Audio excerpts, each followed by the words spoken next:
Okay. Good morning, everybody. Rob here in Bakersfield, California, heading out on the 2013 Sportster 72. And welcome to another week of Throwback Thursday. This week I'm going to tell you a story about a carload of teenagers armed with a rifle that were shooting out streetlights. But before I get into that story, I've been thinking a lot with all the crap that's on in the national news, the local news, and the social media. I've been getting a lot of questions about whether I think it's more dangerous today than it was back in my day. And to tell you the truth, I don't really know the answer. I haven't checked the stats to see if there are more officers being injured and killed today than there was back in my day. I can tell you this, we had a lot of officers injured and killed back in my day. We had the Black Panthers, we had outlaw motorcycle gangs, we had Mexican drug gangs, we had the black drug gangs, we had the white supremacists. Had everything back then that you got today. And they didn't want to get arrested any more than anybody does now. So they would fight. Officers would get injured, officers would get killed. I think the biggest difference back in my day is that we didn't have tasers. So you had your mace, well, you had your physical, hand restraint control, which was basically your first level. You had your mace, which you could use, which was really pretty useless to me. Most of the time you maced somebody, the mace came right back into you also. And then we also had our batons, which a lot of departments don't want officers using anymore because of all the injuries to people, suspects. We didn't have tasers. So if your hand control compliance didn't work, the mace didn't work, and the baton didn't work, that person was still trying to fight or was armed with a weapon or trying to take your weapon, your last resort was the gun. Now, we didn't have as many suspects killed back then because our ammo was purposely made very weak on our department. So we didn't have a lot of people getting killed, suspects getting killed. I mean, I know times where suspects were shot numerous times and would survive because the ammo was so weak. So, I don't know if it's just because you hear more about it because of the national news and because of social media. Everybody has cell phones with videos nowadays, which we didn't have back then. So, to me, it seems like it was just as bad back then as it is now. You just hear more about it now. See more about it with the social media and cell phone videos and such. So let's get to the story about these idiots, teenagers out driving around shooting out streetlights. Now, I must admit, when I was a stupid idiot teenager or preteen, I guess I was probably about 13 or 14, my brothers and I did the same thing. My oldest brother, who was about 4 years older than me, got a 22 for Christmas one year. We were out in the backyard target shooting. Then we got the bright idea to see, well, who could shoot the best.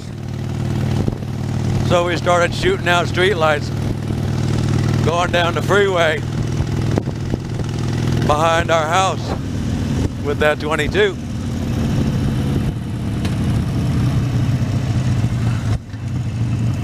Well, we're out there doing that. We got pretty much shot out all the lights that we could get within our range, and we had quit. And just about that time, a CHP car comes driving out of the alley and pulling around the back side of the house, right along the back fence where we were sitting and shooting.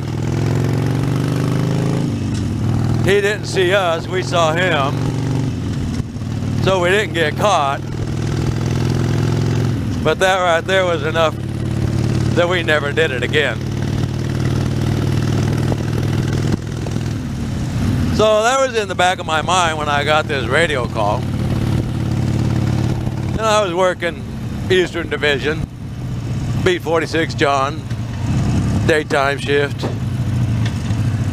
up in the Sierra Mesa area, and I get a call about a carload of teenagers in a gray four-door, driving around, shooting streetlights out with a rifle.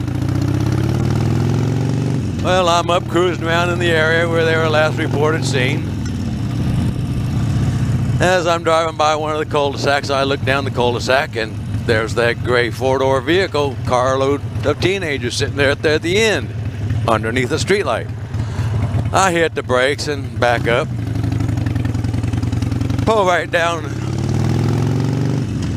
in a perpendicular fashion in front of my car's facing their passenger side of their car.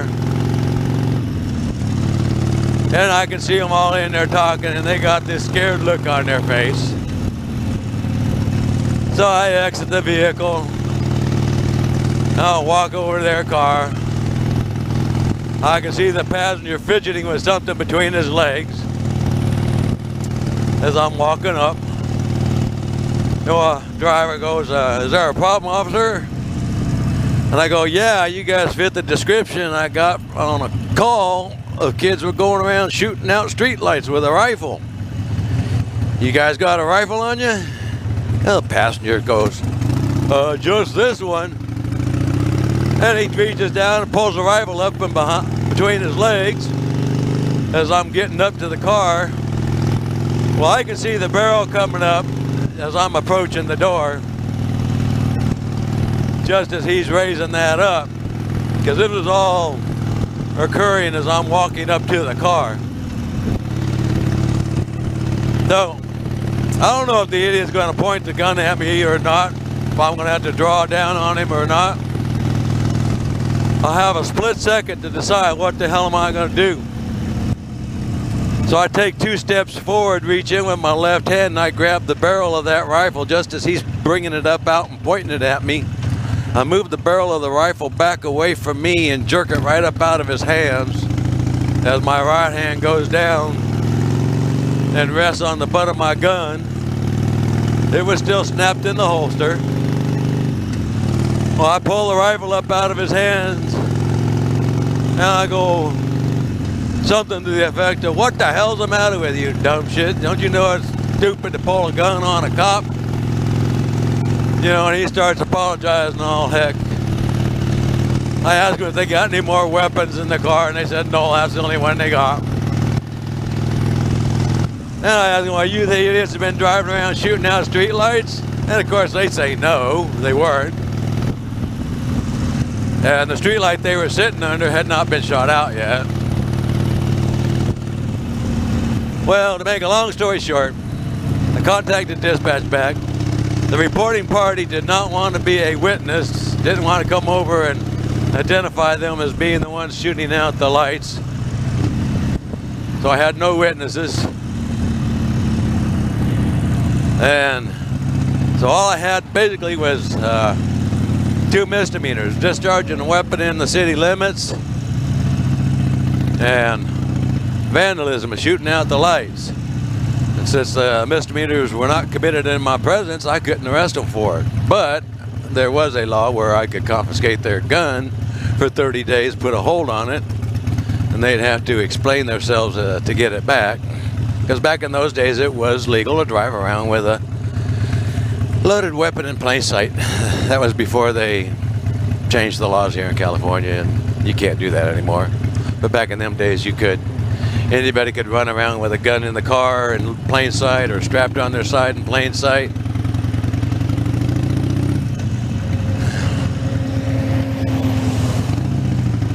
So I got all their information, did up what we called field interrogation slips, and impounded the weapon and let them go on their way. But that right there is a case that it turned out good for everybody because everybody went home uninjured. They got the shit scared out of them, and I got the shit scared out of me a little bit. I'm not too proud to say that, you know, when somebody sticks a gun in your face, you know, it kind of puts you on edge a bit. It could have ended a lot worse. I mean, if I hadn't been close enough to reach in and grab that barrel and move it away from me and jerk it out of his hands, and he had pointed that rifle at me, I might have been forced to draw down on him, and I might even have been forced to shoot him. Could have ended in a totally different fashion. But because I was a dumbass teenager at one time, I understood dumbass teenagers.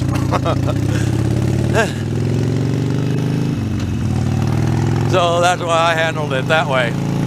And because I could, I was able to.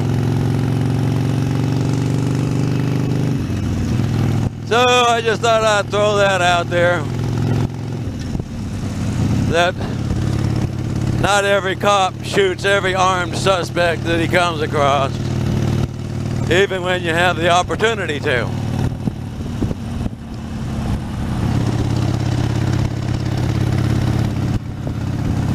So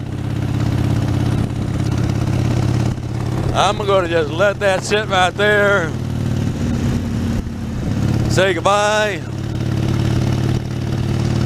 go for a ride.